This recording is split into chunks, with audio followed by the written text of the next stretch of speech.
राधे राधे दोस्तों, मेरे YouTube channel my दास्तान डायरी में आपका बहुत बहुत स्वागत है। और आज की हमारी जो कहानी है वो छठ महापर्व से जुड़ी हुई है। आज इसी कहानी को लेकर एक बार फिर मैं आपके सामने हाजिर हूँ। तो आइए सुनते हैं इस कहानी को और जानते हैं क्यों मनाई जाती है छठ पूजा। छठ पूजा का 4 दिवसीय त्यौहार नहाए खाए और खरना के साथ शुरू होता है। बता दें कि 5 नवंबर 2024 को छठ पूजा का नहाए खाए है, जबकि छठ पर्व का खरना पूजा 6 नवंबर 2024 को है। इसके बाद 7 नवंबर 2024 को संध्याकालीन अर्घ दिया जाएगा। वहीं छठ पूजा के अंतिम दिन 8 नवंबर 2024 को है। इस दिन सुबह में उदीयमान सूर्य को अर्घ दिया जाएगा। शास्त्रों के अनुसार एक अन्य सूर्य देव हैं जिन्हें प्रत्यक्ष सूर्य देव से जोड़कर भी देखा जाता है। सूर्य देवता के पिता का नाम महर्षि कश्यप व माता का नाम अदिति है। उनकी पत्नी का नाम संध्या है, जो विश्वकर्मा जी की पुत्री हैं। संध्या ने यम नामक पुत्र और यमुना नामक पुत्री को जन्म दिया और इनकी दूसरी पत्नी छाया से इनको एक महान पुत्र प्राप्त हुआ, जिसका नाम शनि है। छठ पूजा में सूर्य देव के साथ छठ मैया की पूजा भी होती है, जिन्हें षष्ठी देवी भी कहते हैं। माता षष्ठी को भगवान ब्रह्मा की मानस पुत्री माना गया है। इन्हें ही माँ कात्यायनी भी कहा गया है, जिनकी पूजा नवरात्रि में षष्ठी तिथि के दिन होती है। षष्ठी देवी माँ को ही पूर्वी उत्तर प्रदेश, बिहार और झारखंड में स्थानीय भाषा में छठ मैया कहते हैं। छठी माता की पूजा का उल्लेख ब्रह्मा वैवर्त पुराण में भी मिलता है। छठ पूजा व व्रत का प्रारंभ हिंदू माह कार्तिक माह के शुक्ल की चतुर्थी तिथि से होता है और षष्ठी तिथि को कठिन व्रत रखा जाता है और सप्तमी को इसका पारण किया जाता है। पहले दिन नहाए खाए अर्थात साफ सफाई, शुद्ध शाकाहारी भोजन का सेवन का पालन किया जाता है और दूसरे दिन खरना अर्थात पूरे दिन उपवास रखते हैं और शाम को गुड़ की खीर, घी लगी हुई रोटी और फलों का सेवन करते हैं। इसके बाद संध्या षष्ठी को अर्घ अर्थात संध्या के समय सूर्य देव को अर्घ दिया जाता है और विधिवत पूजा किया जाता है। कई प्रकार की वस्तुएं भी चढ़ाई जाती हैं और इसी दौरान प्रसाद से भरे सूप से छठी मैया की पूजा की जाती है। सूर्य देवता की उपासना के बाद रात में छठी माता के गीत गाते हैं और व्रत कथा सुनी जाती है और अंत में दूसरे दिन उषा अर्घ अर्थात सप्तमी के दिन सुबह सूर्योदय से पहले नदी के घाट पर पहुंचकर उगते सूर्य को अर्घ देते हैं। पूजा के बाद व्रत करने वाली महिलाएं कच्चे दूध का शरबत पीकर और थोड़ा प्रसाद खाकर व्रत को पूरा करती हैं, जिसे पारण या परना कहा जाता है। छठ पूजा का व्रत महिलाएं अपनी संतान की रक्षा और पूरे परिवार की सुख शांति का व्रत मांगने के लिए करती हैं। मान्यता के अनुसार इस दिन निसंतानों को संतान प्राप्ति का वरदान छठी मैया देती हैं। छठ महापर्व पर जरूर सुने छठी मैया की कथा। बहुत समय पहले की बात है। एक परिवार में माँ, बेटा और उसकी बहू रहती थी। बूढ़ी माँ छठ माता की परम भक्त थी और वह हर साल छठ माता का व्रत किया करती थी, परंतु बहू नए विचारों वाली थी। वो पूजा पाठ में विश्वास नहीं करती थी। एक बार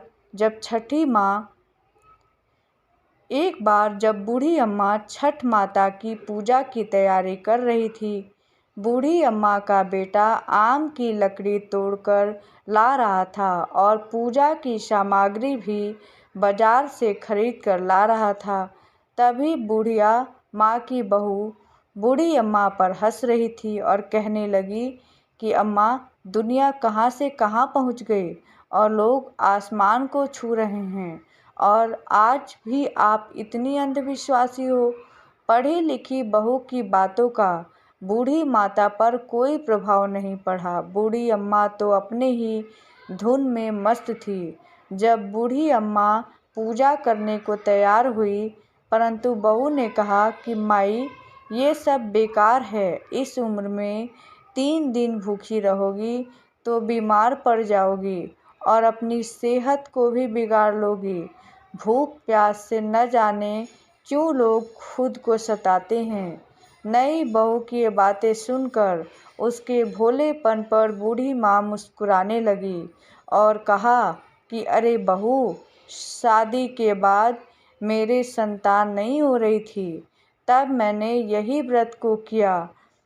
तब छठ मैया ने मेरी पुकार सुन ली। तुझे पता है बहू, ये तेरा पति भी छठ मैया का ही प्रसाद है। यह अंधविश्वास नहीं है बहू, माता का कण कण में निवास है। मेरी बात को मानो और तुम भी मेरे साथ छठ मैया के व्रत को कर लो, तो छठ मैया तेरी भी गोद को भर देंगी। मगर वह नए युग की सोच वाली बहू किसी की कहाँ सुनने वाली थी। वो मुंह को टेढ़ा करके सासू माँ से बोली कि मुझको कौन सा दुख है और मेरे इस पूजा पाठ को नहीं करने वाली। सुंदर पति मिला है, जीवन में सब सुख मिला है, आलीशान घर है, दिन रात मस्त रहती हूँ। पूरे गांव में मुझ जैसा धनवान कहाँ। कर्म प्रधान है सासू माँ, कर्म प्रधान इस दुनिया में। बाकी सब बेकार की बातें हैं। सासू माँ के लाख समझाने पर भी बहू पर कोई असर नहीं पड़ा। वह नास्तिक थी, बार बार छठी माता की बुराई किए ही जा रही थी। तब उसका पति वहाँ आया। उसने भी उसको समझाने की कोशिश की और उसने कहा कि देखो प्रिय, देवी देवताओं के आगे अहंकार करना ठीक बात नहीं है। तुम भी व्रत और पूजा करने में माता का सहयोग करो। लेकिन वह तो अपने पति की भी बात मानने को तैयार ही नहीं थी। सीधे सीधे बोल दी कि मुझे नहीं पड़ना इस अंधविश्वास के चक्कर में। पति भी थक गया है उसे समझाते समझाते और बोला, ठीक है, तुम्हें जो करना है वही करो। मैं तो छठ माता का घाट सजाने जा रहा हूँ, जिससे मेरी माँ छठ मैया के श्री चरणों में अपने सिर को झुका सके। बेटा हाथ में कुदाल लेकर घाट पर चला जाता है। छठ माता की पूजा के लिए सुंदर घाट को बनाने में जुट जाता है। अपनी माँ की पूजा की तैयारी में माँ की मदद करता है। आम की लकड़ी को जलाकर अपनी माँ के साथ ठेकुआ सिकवाता है। पूरे भक्ति भाव से दोनों माँ और बेटे छठ पर्व को मनाते हैं। बूढ़ी अम्मा के बेटे ने घर और द्वार को गाय के गोबर से लीपता है। उसी समय उसकी पत्नी पाँव में सैंडल पहने हुए वहाँ से गुजरती है और कहती, हाय, पता नहीं कौन सा त्योहार है और पूरे घर को ही गोबर बना के रखा है। अब तो घर से बाहर निकलना भी मुश्किल हो रहा है। कैसे गोबर की दुर्गंध आ रही है। और उसने अपने पति से कहा कि तुम और तुम्हारी माँ बहुत बड़े भक्त बनते हो। देखो जी, आपके बदन से भी गोबर की बदबू आ रही है। अब तो नहाकर ही घर आना। बहू की बातें सुनकर बूढ़ी अम्मा बहू को समझाती है कि अरे बेटा, तुझे नहीं पता कि गोबर को तू जब दुर्गंध कर रही है, उस गोबर में बहुत से ऐसे रसायन पाए जाते हैं जिसके लीपने से घर की बहुत सी बीमारियां कोसों दूर रहती है। इतना सुनकर बहू और बिगड़ गई। झुँझलाकर बूढ़ी अम्मा से बोली कि हाँ, पहले तो लकड़ी पर ठेकुआ बनाया और अब गोबर से लीपकर पूरे घर को गोबर गोबर कर दिया। इन दोनों की बहस के बीच बेटा आकर बोला कि अरे प्रिय, तुम माता से झगड़ा मत करो, चलो अब जाकर तैयार हो जाओ और छठ माता के घाट पर जाने का समय हो गया है। बैंड बाजे वाले को बुलाकर दौरा उठवाकर वे सब घाट पर चल दिए। पीछे पीछे बूढ़ी माँ गीत गाते चल रही थी, पर बहू को तो इन सब में कोई रुचि नहीं रखती। वो तो सज धज कर मटक मटक कर चल रही थी। बूढ़ी अम्मा और उसके बेटे ने बहू को बहुत समझाया तो बहू अपने पति और सासू माँ के साथ घाट पर तो चली जाती है। वे जैसे ही घाट पर पहुँचती हैं, वो पूजा की बजाय मेला घूमने में लग जाती है और कुछ देर बाद उसका पति बहू को वहाँ न पाकर उसे ढूंढने में लग जाता है, तो कहीं हलवाई की दुकान पर स्वादिष्ट पकवान का आनंद उठाते नजर आती है और आकर कहता है, प्रिय, ये क्या कर रही हो तुम? यहाँ तक आई हो तो माँ के साथ बैठो। पत्नी ने झुठलाकर बोला, ना जी, मैं पूजा पाठ में नहीं बैठने वाली, ना ही घाट पर आने वाली हूँ। मैं तो मेला घूमूंगी, जम के खाऊंगी और पीऊंगी। तुम अपना पूजा पाठ करो, मेरा पूजा पाठ से कोई लेना देना नहीं। इनकी बहस आपस के सभी लोग देख रहे थे। शर्मिंदा होकर पति वहाँ से चला गया और छठ घाट की ओर जाने लगा।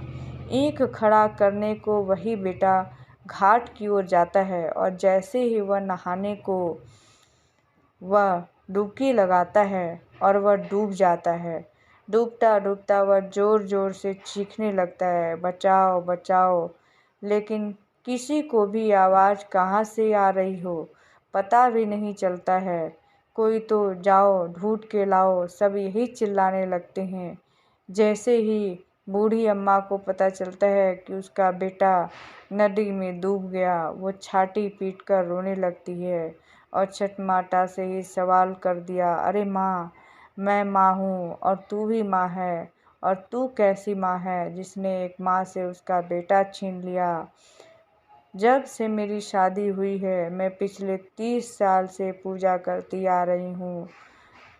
माँ बोल, मेरी भक्ति में कौन सी कमी आ गई थी जो तूने मेरी गोद को सुना कर दिया? मुझसे या मेरे लाल से ऐसी कौन सी भूल हो गई?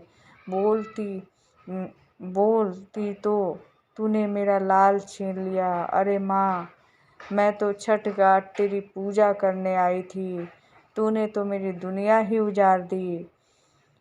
हे माँ, यदि जाने अनजाने मैं कोई गलती हो गई हो तो उसकी सज़ा मेरे बेटे को मत दो, मेरा लाल लौटा दो। यदि तूने मेरा लाल नहीं लौटाया तो ये तेरी बूढ़ी भक्त यहीं इसी नदी में कूदकर अपने प्राण त्याग देगी। अब तू या तो मेरे बेटे को लौटा या मेरे भी प्राण ले ले। उधर मेले में सबको आगाह किया जा रहा था कि छठ घाट पर आए सभी व्यक्तियों को सूचित किया जा रहा है कि घाट के गहरे भाग में न जाए। अभी अभी सूचना मिली है कि एक व्यक्ति गहरे पानी में डूब गया है। पानी में आगे जाने पर खतरा होने की आशंका है, इसलिए कोई भी नदी के गहरे भाग में न जाए।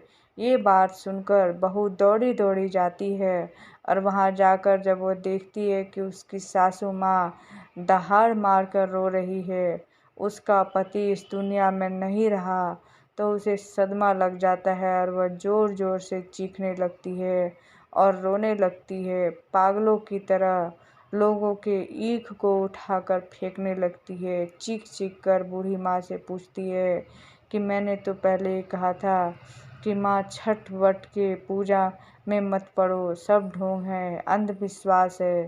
तेरे ध्यान न देने के कारण आज मेरा पति मुझसे दूर चला गया। अपनी माता को भला बुरा बोलते हुए वह छठ माता को कोसने लगती है। इस घटना को देखकर वहाँ खड़े सभी लोगों की सांसें रुक जाती है। सब लोग आपस में बात करते हैं कि बेचारी के साथ बहुत बुरा हुआ। मन ही मन सभी लोग छठ माता को पुकारने लगती हैं कि हे माँ, इस बूढ़ी माँ की पुकार सुन लो। छठ माता तो है ही दयालु, वह कभी अपने भक्तों को निराश नहीं करती, कभी उन्हें बेसहारा और उदास नहीं छोड़ती। इधर पुत्र वियोग में बूढ़ी माँ अपनी जान लेने को पानी में जाती है, वैसे ही नदी के अंदर से एक लहर उठती है और वो लहर किनारे की ओर जोर से आती है। उसी लहर में से उस बूढ़ी माँ का बेटा भी बाहर निकल जाता है और इस दृश्य को देखकर वहाँ खड़े सभी लोगों की आंखें खुली की खुली रह जाती हैं। सबकी आंखों में खुशी के आंसू आ जाते हैं। बाद में बूढ़ी माँ खुशी से जोर जोर से रोती है और बहू भी खुशी के आंसू को रोक नहीं पाती। ये सारा दृश्य चल ही रहा था कि बादलों से बिजली की कड़कने की आवाज़ आती है। आकाशवाणी में छठी माता ने कहा कि मेरी पुत्री, मैं किसी का भी अहित नहीं करती। मैंने तुम्हारी आंखों से अज्ञान का पर्दा हटाने के लिए तुम्हारे पति को पानी में डुबाया था। पुत्री, मैं सदा अपने भक्तों की रक्षा करती हूँ। इस कलयुग में जो भी भक्त मेरी पूजा सच्चे मन से करता है, मैं उसकी सभी मनोकामना को पूरी करती हूँ। इतना कहकर छठ माता अंतर्ध्यान हो गई और वहाँ खड़े सभी भक्तों ने छठ माता के नाम के जयकारे लगाए। सास, बहू और बेटे ने खुशी खुशी सबने मिलकर छठ माता की पूजा की। छठ पर्व की पौराणिक कथा के अनुसार